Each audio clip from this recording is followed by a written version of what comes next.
Jemaat yang dikasihi Tuhan, mari kita berdiri dan kita masuk di dalam doa.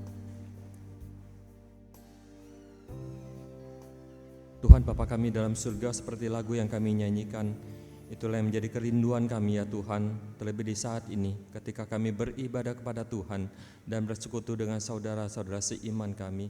Itulah yang kami nantikan, bahwa kami boleh merasakan dekat dengan Tuhan, Tuhan yang bersama-sama dengan kami, dan Tuhan yang berfirman bagi kami. Sekali lagi kami menyerahkan untuk waktu pemberitaan firman Tuhan ini sepenuhnya ke dalam tangan-Mu. Tuhan pimpin dan tolong kami, dan juga Tuhan tolong hamba-Mu yang hina ini.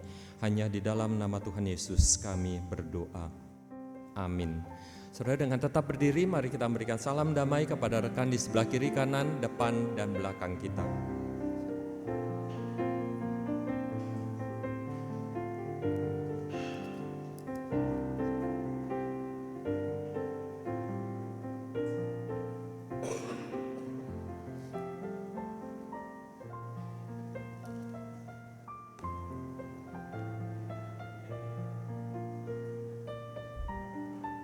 Ya, terima kasih kesediaannya. Silakan duduk kembali. Shalom semuanya. Ya, oleh anugerah Tuhan kita boleh bersama-sama beribadah dan bersekutu saat ini. Dan saudara sekalian, ini adalah minggu kelima. Seperti biasa, minggu kelima itu adalah mimbar sinode, ketika hamba Tuhan dari satu jemaat GKIM melayani di jemaat GKIM lainnya.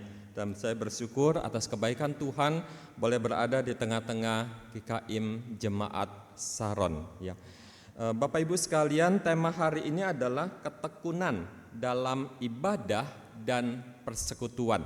Kita tahu makna ketekunan, sesuatu yang kita lakukan secara berulang-ulang dan kita tetap setia di dalamnya, yaitu juga di dalam ibadah kepada Tuhan, di dalam persekutuan kita dengan sesama kita. Ini juga menjadi tema yang dikhotbahkan di 13 lokasi GKIM. Ya, jadi kalau Bapak Ibu ingat, ada 9 di Bandung, lalu sisanya masing-masing 1, yaitu di Cirebon, Solo, Tasikmalaya, dan juga Batam. Ya, jadi kita bukan sambil berdoa tentunya untuk diri kita, untuk gereja kita di tempat ini, kita juga berdoa bagi GKIM di 12 lokasi lainnya yang hari ini mendengarkan firman yang sama dengan kita. Nah, Bapak Ibu sekalian, kita akan mulai khotbah ini. Saya ingin mulai dengan satu hal ya. Jadi kalau kita bicara tentang gereja, Bapak Ibu sekalian, apa yang kita pikirkan tentang gereja? Seringkali yang kita pikirkan itu adalah bahwa ini loh gereja ya. Sebuah gedung yang megah dengan salib yang besar, lalu menaranya yang tinggi.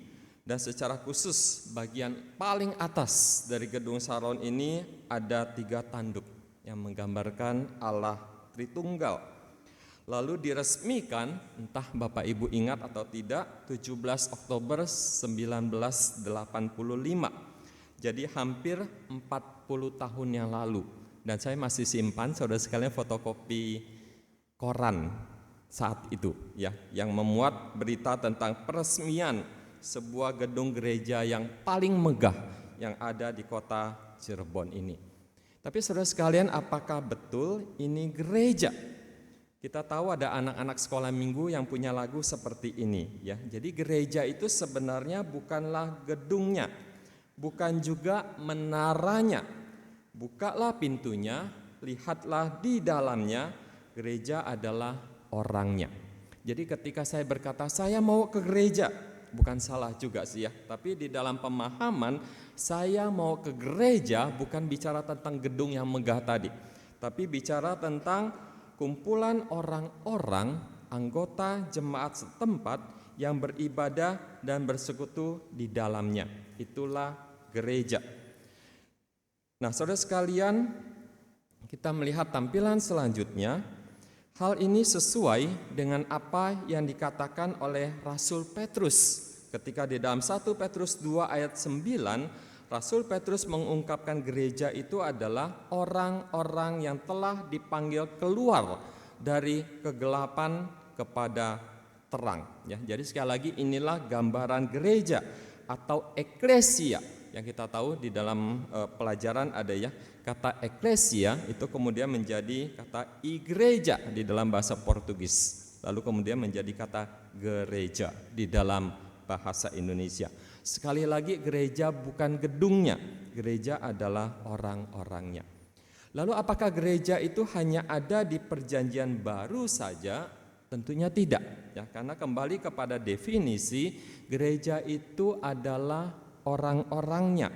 Maka saudara sekalian, di dalam Perjanjian Lama juga ada gereja, ada komunitas yang sama di dalam diri orang-orang percaya yang disebut sebagai, kalau Perjanjian Baru pakai kata eklesia, kalau Perjanjian Lama pakai kata kahal, ya. Jadi orang-orang yang dibawa keluar dari perbudakan Mesir untuk beribadah kepada Tuhan. Tuhan yang mana? Kita tahu saudara sekalian, Mesir itu penuh dengan dewa-dewa. Mesir itu penuh dengan begitu banyaknya ilah-ilah. Jadi satu hal yang menarik saudara sekalian, ketika Musa diutus oleh Tuhan, lalu Musa tanya begini sama Tuhan, Tuhan, kalau orang Israel tanya sama saya, siapa nama Tuhan yang menyuruh engkau? Saudara sekalian, Tuhan menjawab apa? Perhatikan baik-baik, bagi saya kalimat ini penting sekali. Ketika Tuhan mengatakan, aku adalah aku. Maksudnya adalah begini, aku dulu sudah ada, aku sekarang ada, dan aku nanti sampai kapanpun akan tetap ada. Sekali lagi, ini adalah nama Tuhan. Aku adalah aku yang dulu ada, yang sekarang ada, dan yang nanti akan tetap ada. Saudara sekalian, 1300 tahun kemudian lahirlah seorang manusia. Namanya adalah Yesus. Lalu dia menyebut dirinya sendiri ego eimi. Artinya, aku adalah aku. Itu sebabnya saudara sekalian, orang Israel, khususnya para pemimpin agama yang mengerti akan makna dari frasa aku adalah aku, begitu marah saudara sekalian kepada Yesus. Oleh karena apa?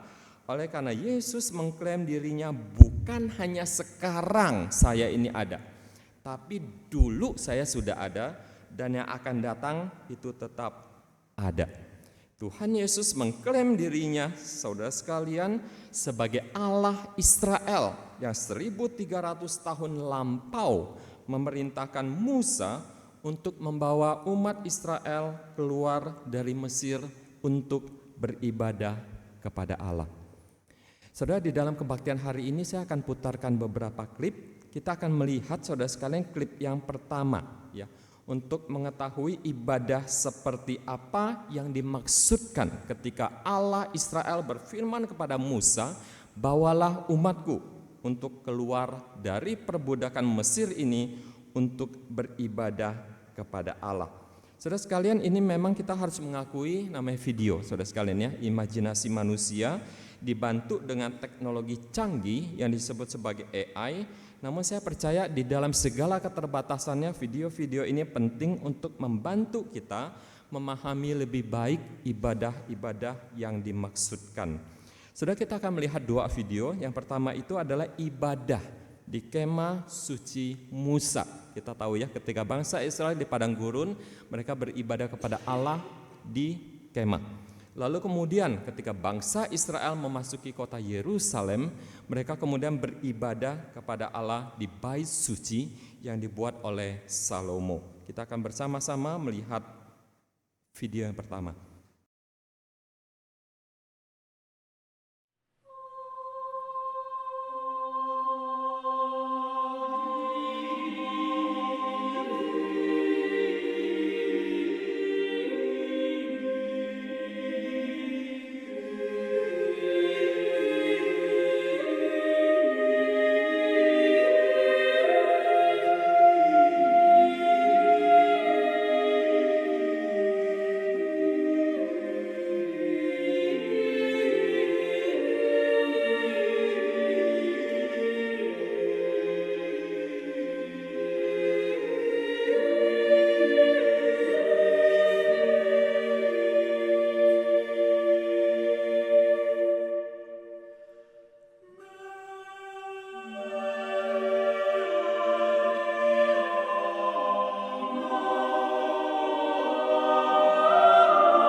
Sekalian, apa yang hanya bisa dilakukan oleh imam setahun sekali, itulah yang bisa kita lakukan saat ini, setiap saat. Kita bisa beribadah siapa saja, bukan hanya para rohaniwan, bukan hanya setahun sekali, tapi setiap saat. Dan betapa bahagianya kita bisa memiliki kesempatan seperti ini. Saudara sekalian, seperti yang saya katakan di awal khotbah tadi, dalam rangka pertukaran mimbar hari ini, maka seluruh jemaat GKIM termasuk yang di Saron Cirebon, kita diajak untuk merenungkan kembali. Dan mari kita kembali menghargai makna ibadah kepada Tuhan dan juga persekutuan dengan saudara seiman kita. Sudah ada seorang tokoh yang bernama Pendeta Timothy Keller, ya. Di dalam salah satu bukunya, dia mencatat satu fenomena yang terjadi di gereja Tuhan saat ini, yaitu individualisme dalam budaya modern yang sangat menekankan kebebasan pribadi telah mengurangi rasa loyalitas terhadap komunitas. Sehingga orang-orang itu hanya sekedar dalam tanda kutip menjadi konsumen rohani. Hanya pergi ke gereja sekali lagi dalam arti komunitas selama ibadah atau persekutuan, khususnya khotbah itu bisa memikat perhatian mereka.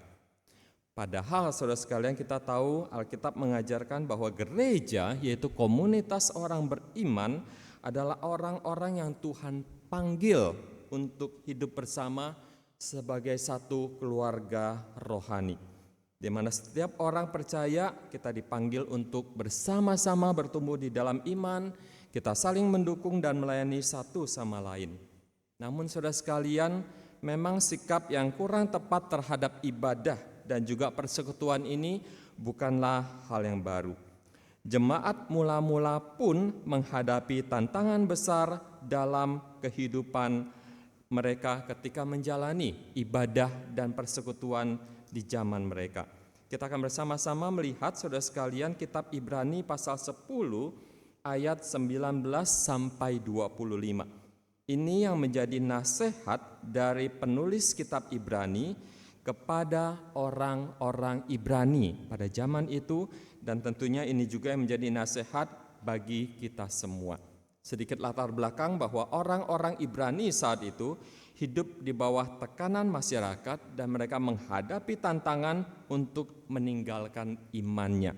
Surat inilah apa yang dituliskan oleh sang penulis yang menjadi kekuatan bagi orang-orang Ibrani dan juga bagi kita semua jemaat GKIM Saron pada saat ini.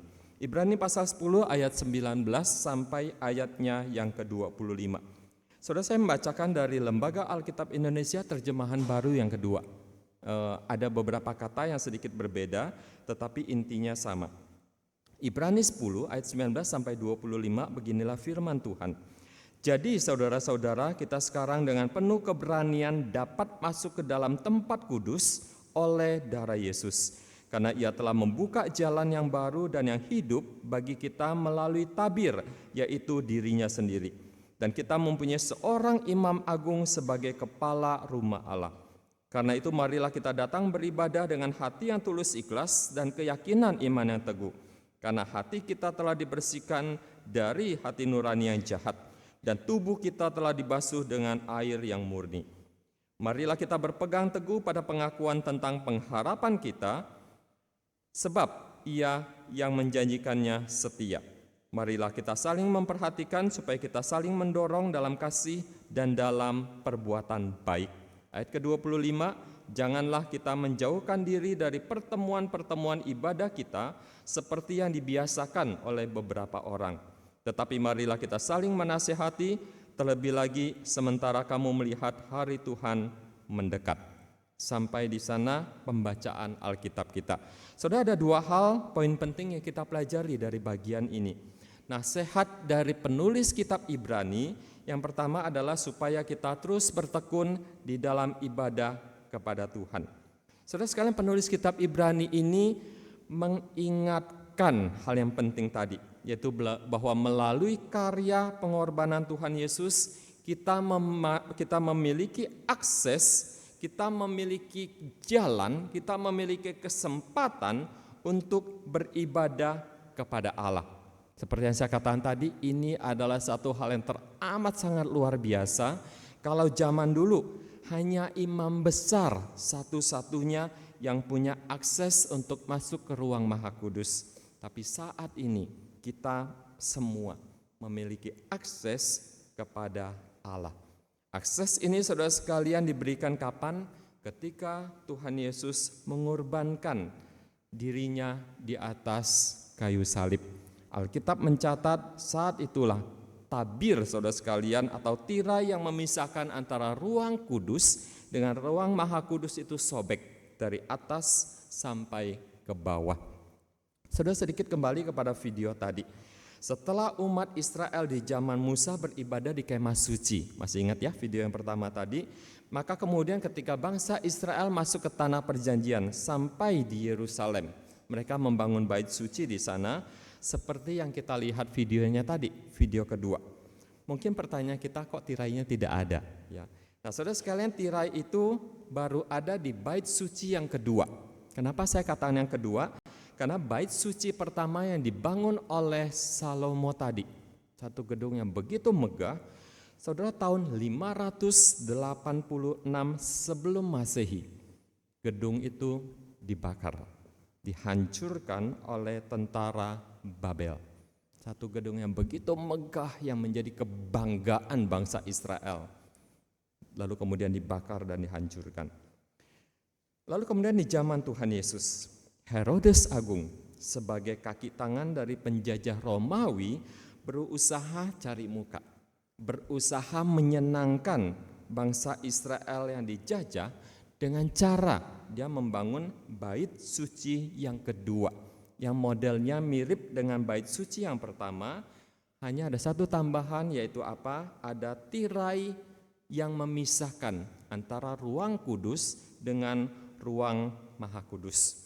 Tirainya itu begitu tinggi, saudara sekalian, sekitar 18 meter. Saudara bisa bayangkan ya, 18 meter tinggi sekali, terbuat dari kain wol, lalu tebalnya berapa? Tebalnya itu sekitar 20 cm. Lalu tirai yang begitu kokoh, yang begitu kuat itu, tiba-tiba sobek. Kapan sobeknya? Kita bilang ya seperti tadi dikatakan ketika Tuhan Yesus disalib. Betul saudara sekalian, tapi pertanyaan saya selanjutnya adalah kapan persisnya? Di menit atau detik keberapa tirai yang begitu kuat itu kemudian sobek? Saudara perhatikan baik-baik bahwa Matius mencatat persis waktunya, yaitu ketika Tuhan Yesus sedang disalib, lalu dia mengucapkan kalimat seperti ini. Allahku, Allahku, mengapa engkau meninggalkan aku? Matius mencatat saudara sekalian di detik-detik itulah tirai setinggi 18 meter, setebal 20 cm, sobek dari atas sampai ke bawah. Sebagai wujud karya dari Allah sendiri yang menyobek tirai itu, sehingga tidak ada lagi penghalang apapun, dan setiap saat siapapun dan kapanpun bisa beribadah kepada Allah. Saudara sekalian, kalau kita membaca Alkitab kita secara teliti dan rajin, setiap hari 3-4 pasal seperti yang ada di kalender GKIM, saudara sekalian, maka saudara tahu bahwa saat-saat ini kita sedang membaca kitab Mazmur. Di dalam kitab Mazmur itu saudara sekalian ada begitu banyak ratapan manusia yang ditinggalkan Allah. Tapi perhatikan baik-baik saudara sekalian, ketika tirai itu sobek, tidak ada lagi catatan di dalam Alkitab tentang orang percaya yang ditinggalkan Allah. Terlebih lagi saudara sekalian, anak manusia yang pernah meratap di hadapan Allah, Allahku, Allahku, mengapa engkau meninggalkan aku? Adalah anak manusia yang sama, yang setelah kebangkitannya menjanjikan satu hal. Aku sekali-kali tidak akan meninggalkan kamu sampai kepada kesudahan zaman. Amin saudara sekalian. Tidak pernah lagi ada manusia yang ditinggalkan Allah, karena anak manusia yang sudah ditinggalkan Allah itu pernah ditinggalkan Allah itu adalah juga Dia yang berjanji, aku sekali-kali tidak akan meninggalkan kamu. Saudara sekalian, satu penekanan penting mari kita perhatikan Ibrani 10 ayat yang ke-25. Ibrani 10 ayat 25, di sana dikatakan ayat 22, maaf ya. Ibrani 10 ayat 22, karena itu marilah kita datang beribadah dengan hati yang tulus ikhlas dan keyakinan iman yang teguh, karena hati kita telah dibersihkan dari hati nurani yang jahat dan tubuh kita telah dibasuh dengan air yang murni. Ini ditekankan sekali oleh penulis kitab Ibrani bahwa akses jalan itu sudah terbuka kepada Allah. Tapi satu peringatan penting, itu bukan berarti bisa semau-maunya. Itu bukan berarti bisa seenak-enaknya. Oleh karena penulis surat Ibrani mengatakan bahwa kita harus datang ke hadapan Allah dengan hati yang dibasuh dan juga dengan tubuh yang dibasuh. Satu penekanan penting saudara sekalian ketika Alkitab mencatat tentang kurban, ya, saudara-saudara kita dari agama sepupu beberapa waktu lalu mempersembahkan kurban. Nah, saudara sekalian selalu ditekankan kurban itu tidak boleh bercacat dan kurban itu tidak boleh bercela. Apa bedanya bercacat dan bercela? Bercacat itu secara luar, bercela itu secara dalam. Jadi apa yang dipersembahkan kepada Allah adalah luar dalam semua harus yang baik. Dan saudara sekalian, siapa yang bisa melakukan itu selain orang yang ditolong oleh Allah Roh Kudus sendiri. Penulis kitab surat Ibrani menekankan akan karya Roh Kudus yang mengubahkan kita, baik secara luar ataupun secara dalam. Artinya adalah seluruh totalitas kehidupan kita itu hanya mungkin oleh karena karya Allah Roh Kudus yang memungkinkan kita untuk datang ke hadapan Allah dan beribadah kepadanya. Nah, saudara sekalian, itulah hal yang pertama yang ditekankan di dalam surat Ibrani ini, yaitu supaya kita terus bertekun di dalam ibadah kepada Tuhan. Dan yang kedua, saudara sekalian, yang ditekankan oleh penulis surat Ibrani di dalam bagian perikop yang kita baca tadi adalah supaya kita semua terus bertekun di dalam persekutuan dengan sesama kita. Secara khusus saudara sekalian, mari kita perhatikan ayat 25 ya. Ini ayat yang penting sekali, Ibrani 10 ayat 25, dan kiranya ini bisa menjadi ayat hafalan ya. Ayat hafalan kita hari ini, nanti di rumah masing-masing saudara baca kembali dan hafalkan ayat ini, Ibrani 10 ayat 25. Janganlah kita menjauhkan diri dari pertemuan-pertemuan ibadah kita seperti yang dibiasakan oleh beberapa orang.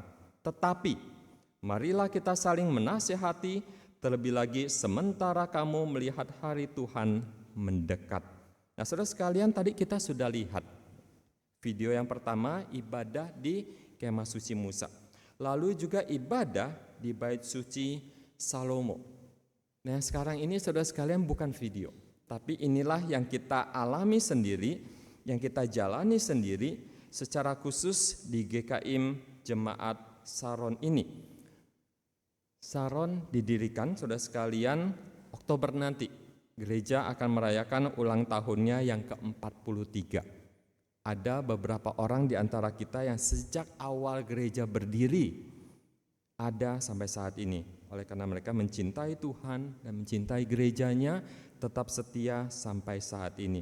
Saya akan mencoba menampilkan kepada saudara kondisi persekutuan di GKIM Jemaat Saron ini sejak 43 tahun lalu sampai sekarang. Nah, saudara, ini adalah data kehadiran di kebaktian umum pertama, kebaktian umum kedua, kebaktian umum ketiga, lalu juga remaja serta sekolah minggu.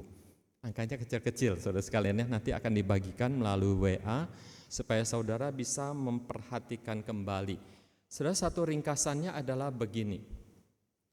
Kehadiran rata-rata ibadah hari Minggu. Nah, saudara sekalian, seperti gereja pada umumnya pasti ada naik turunnya ya. Tadi itu sebabnya apa yang penulis kitab Ibrani nasihatkan itu sangat penting bagi kita semua. Sebagai anggota gereja, kita bukan hanya setia kepada Tuhan dan juga gerejanya, tapi kita juga harus mendorong rekan-rekan kita untuk boleh setia kepada Tuhan dan juga kepada gerejanya di tempat ini. Ya. Ini yang tadi saya katakan kondisi dari 43 tahun lalu sampai sekarang, saudara, saya tidak masukkan semua karena itu terlalu panjang. Ya. Saya hanya masukkan beberapa data saja, beberapa tahun di antaranya. Nanti saudara bisa lihat secara lebih detail ketika dibagikan. Dan secara khusus saudara sekalian, kita tahu gereja di seluruh dunia menghadapi penurunan yang besar saudara sekalian ketika COVID. Tapi mari kita perhatikan GKM Jemaat Saron menghadapi penurunan yang cukup besar dibandingkan gereja-gereja pada umumnya. Berapa penurunan kehadiran rata-rata ibadah? Ada survei yang diadakan oleh Bilangan Research Center untuk gereja-gereja di Indonesia, rata-rata penurunannya adalah 20%. Nah, saudara melihat data GKM Jemaat Saron kondisinya seperti ini, saudara sekalian. Kalau jadi patokan 2018 sampai 2019, rata-rata yang hadir adalah 250 orang. Setelah pandemi, maka hanya tinggal 153 orang. Artinya saudara sekalian, kalau gereja-gereja secara umum di Indonesia penurunannya 20%, di GKM Jemaat Saron hampir 40%. Sekali lagi penurunannya hampir 40%. Tapi kita bersyukur saudara sekalian oleh anugerah Tuhan, tahun 2023 sampai 2024 ada kenaikan yang sangat signifikan, 197 orang. Lalu di setahun terakhir ini ada kembali kenaikan yang signifikan, itu anugerah Tuhan, menjadi 206 orang. Ya. Jadi saudara masih ada kurang lebih 18% atau sekitar 50 orang saudara seiman kita GKM Jemaat Saron ini yang belum kembali. Saudara, sekali lagi ini yang menjadi nasihat Rasul Paulus, nasihat dari penulis kitab Ibrani bagi kita semua. Tanggung jawab kita untuk mengajak mereka kembali ke tengah-tengah kita. Ini adalah data ibadah komisi, ada remaja, ini yang di luar hari Minggu, ya. Ada pemuda, ada dewasa, pria, wanita, dan lansia. Ini juga sama, nanti saudara perhatikan datanya. Saudara sekalian ingat kembali, siapa yang dulu pernah bersama-sama dengan kita ibadah di tempat ini, baik di dalam kebaktian minggu ataupun kebaktian-kebaktian lainnya, tapi sekarang sudah lama kita tidak pernah lihat dia lagi. Apakah itu tanggung jawab hamba Tuhan majelis? Betul, tapi juga bukan hanya tanggung jawab mereka saja, tetapi juga tanggung jawab kita semua. Saudara, sebagai penutup, saya akan mengajak kita untuk memperhatikan gambar ini, ya, sebagai satu refleksi saudara sekalian, terhadap apa yang menjadi gambaran tadi data-data. Ada begitu banyak saudara seiman kita, anggota Jemaat Saron yang dulu pernah bersama-sama dengan kita, tapi sekarang sudah tidak lagi bersama-sama dengan kita, baik di dalam kebaktian minggu ataupun juga di dalam persekutuan-persekutuan di luar hari Minggu. Saudara, masih ada yang ingat gambar ini? Saya buka-buka arsip saya, saudara sekalian, lalu saya temukan gambar ini.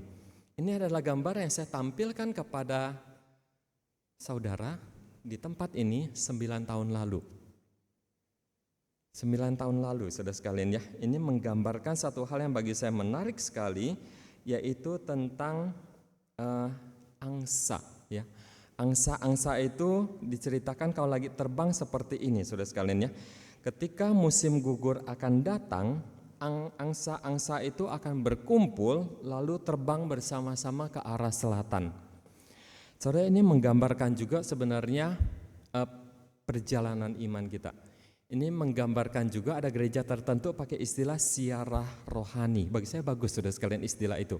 Kehidupan kita di dunia ini adalah siarah rohani kita menuju kemana? Seperti lagu yang tadi awal kita nyanyikan, menuju ke Sion.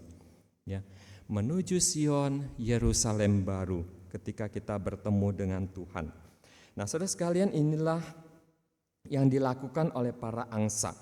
Jadi mereka terbang bersama-sama, lalu formasinya huruf V seperti ini.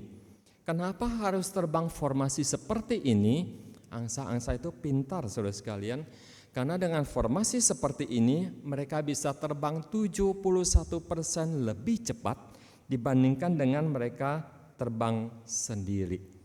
Itu juga gambaran saudara dan saya di dalam siara rohani kita menuju kepada surga, Yerusalem baru. Kita butuh saudara-saudara seiman. Kita tidak mungkin, saudara sekalian, menghadapi tantangan dunia ini dengan hidup sebagai seorang Kristen yang terisolasi. Kita membutuhkan saudara-saudara seiman. Formasi ini juga membuat ketika ada angsa yang rasa capek, yang rasa malas, akhirnya saudara sekalian otomatis akan kembali ke formasinya. Demikian pula saudara sekalian, kalau kita terus ingat persekutuan yang indah kiranya boleh terus terjalin di tengah-tengah GKM Jemaat Saron ini. Ketika seseorang merasa lelah, ketika seseorang merasa jenuh, ketika seseorang merasa bosan saudara sekalian, maka kita akan kembali kepada formasi ini. Formasi kita bersama-sama dengan saudara seiman. Saudara, ada hal yang lain juga yang menarik, yaitu bahwa di dalam formasi ini ada yang terbang paling depan. Itu adalah pemimpinnya.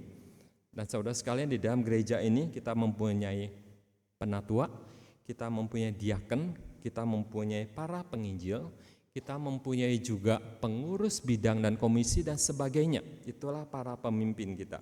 Satu hal yang menarik yang diteladankan oleh angsa-angsa ini adalah apa? Ketika pemimpin mereka yang paling depan itu lelah, maka sang pemimpin itu akan putar ke belakang. Lalu otomatis saudara sekalian ada yang lain yang menggantikan. Saudara, betapa indahnya kondisi seperti ini. Angsa-angsa itu tidak dipaksa pemimpinnya mundur, lalu dipaksa-paksa, ayo kamu yang gantikan, ayo kamu yang gantikan. Enggak saudara sekalian, itu sesuatu yang otomatis, itu sesuatu yang natural. Ketika pemimpin lelah itu biasa, gantian, kamu mundur, saya yang maju ke depan. Lalu saudara sekalian, ada kondisi-kondisi yang bagi saya ini indah sekali, yaitu ketika angsa-angsa terbang dalam kondisi seperti itu, pastilah namanya angsa yang sakit. Ada kalanya ketika mereka terbang ada yang tembak mereka, lalu ada angsa yang kemudian jatuh. Apa yang terjadi saudara sekalian ketika seekor angsa terpisah dari formasinya, entah jatuh dan sebagainya oleh karena ditembak? Maka ada dua angsa lain yang akan melepaskan diri dari formasi lalu turun mendampingi angsa yang jatuh itu. Tujuannya adalah apa? Untuk memberikan bantuan, untuk memberikan perlindungan sampai angsa tersebut mampu terbang kembali, atau kalau ditembak ya sampai angsa itu mati. Ya mau tidak mau mereka tinggalkan, mereka kembali melanjutkan perjalanan mereka. Saudara sekalian, alangkah indahnya jika di dalam siara rohani ini, perjalanan kita menuju Yerusalem baru, kita mempunyai naluri seperti angsa-angsa ini. Klip terakhir saudara sekalian, kita akan melihat ibadah surga itu seperti apa. Kalau tadi ibadah di kemah suci, lalu ibadah di bait suci Salomo, lalu ibadah di tengah-tengah kondisi kita di dunia ini di GKM Jemaat Saron secara khusus, lalu ibadah seperti apa di surga nanti. Sekali lagi, ini adalah imajinasi manusia yang dibantu oleh AI, tapi bagi saya ini sangat membantu kita untuk sedikit membayangkan ibadah dan persekutuan kita di surga nanti seperti apa. Walaupun saudara sekalian, ada satu hal yang menarik yang saya ingat yang dosen saya katakan puluhan tahun lalu sampai sekarang. Bayangkan surga seindah mungkin, dan nanti kamu akan kaget kenapa surga yang begitu indah yang kamu bayangkan itu ternyata tidak ada apa-apanya yang kamu bayangkan dibandingkan dengan realitanya. Kita akan bersama-sama menyaksikan klip terakhir ini.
Doa penutup.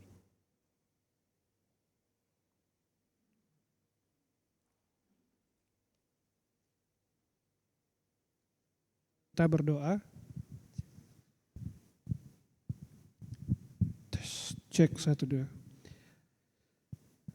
Ya Bapa, kami mengucap syukur jikalau Tuhan sudah menebus kami sehingga kami boleh menikmati persekutuan dengan Tuhan. Kami tidak perlu lagi seperti orang-orang di dalam perjanjian lama yang memiliki berbagai prosedur untuk datang ke hadapan Tuhan. Melalui Yesus Kristus kami boleh datang ke hadapan Tuhan, menikmati relasi dengan Tuhan. Dan kami sebagai umat Tuhan, sebagai orang-orang yang sudah percaya kepada Tuhan, sebagai gereja, sebagai orang-orang yang sudah mengalami penebusan dalam Tuhan, Engkaulah yang membiarkan kerinduan yang tumbuh di dalam hati kami, sehingga kami boleh terus datang ke hadapan hadirat Tuhan, menikmati persekutuan, perjumpaan dengan Tuhan. Dan Engkau yang menggerakkan kami. Bagaimana kami melihat gereja kami di tempat ini selama beberapa tahun lamanya, dan mungkin masih ada beberapa orang yang belum hadir bersama-sama dengan kami untuk beribadah sebagai bagian dari tubuh Kristus, sebagai bagian daripada gereja. Biarlah Engkau yang menolong kami, memberikan hati dan kepekaan kepada kami, bahwa itu adalah bagian dari tugas dan tanggung jawab kami ya Tuhan, untuk mendorong, mengajak rekan-rekan atau orang-orang yang mungkin sudah lama tidak beribadah, sudah lama tidak bersekutu bersama-sama dengan kami. Tuhan yang memimpin kami, sehingga rekan-rekan atau sesama orang percaya kami boleh tuntun, pimpin, arahkan untuk bersekutu bersama-sama. Bahkan bagi kami semua yang hadir pada kesempatan pagi hari ini, Tuhan juga yang pimpin kami. Tambahkan kesetiaan kepada kami, supaya kami boleh senantiasa datang bersekutu dengan gereja Tuhan, dengan saudara seiman, dengan orang-orang percaya, menikmati relasi dengan Tuhan, menikmati persekutuan dengan Tuhan. Tambahkan ketekunan, tambahkan kerajinan kepada kami, bahkan terlebih dari itu, Engkau yang menolong kami supaya menjangkau saudara seiman yang mungkin sudah lama tidak hadir bersama-sama dengan kami. Kami ucap syukur Tuhan buat hamba-Mu penginjil Bapak Penginjil Gunawan yang sudah menyampaikan firman Tuhan kepada kami, yang mengingatkan kami bahwa kami adalah gereja Tuhan dan juga harus setia, harus bertekun dan menjangkau orang-orang yang mungkin sudah lama tidak beribadah bersama-sama dengan kami. Ini doa kami Tuhan, Engkau terus yang berkati hamba-Mu, berikan kesehatan, kekuatan untuk menyampaikan firman Tuhan di KU2 dan juga di KU3. Dalam nama Yesus Kristus Putra-Mu kami berdoa. Amin.